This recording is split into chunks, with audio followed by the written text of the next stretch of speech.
Hey friends, if the control key is not working on your Windows computer, then please watch this video. I will guide you through the resolutions. The first solution is to simply restart your computer. Right click on the start button, select shutdown or sign out, and then select restart.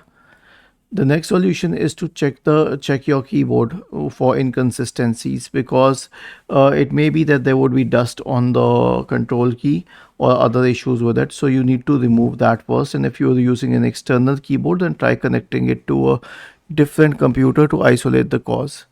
After this, you can consider running the hardware and devices troubleshooter. The script is msdt.exe space hyphen id space device diagnostic. Simply press Windows plus R, paste it here and hit enter. Click on next and it will start detecting problems. The last one is to update the keyboard driver. Search for device manager, open the device manager, expand the list of keyboard drivers, right click and update the drivers. Okay. Was this helpful? If yes, then please subscribe to the channel.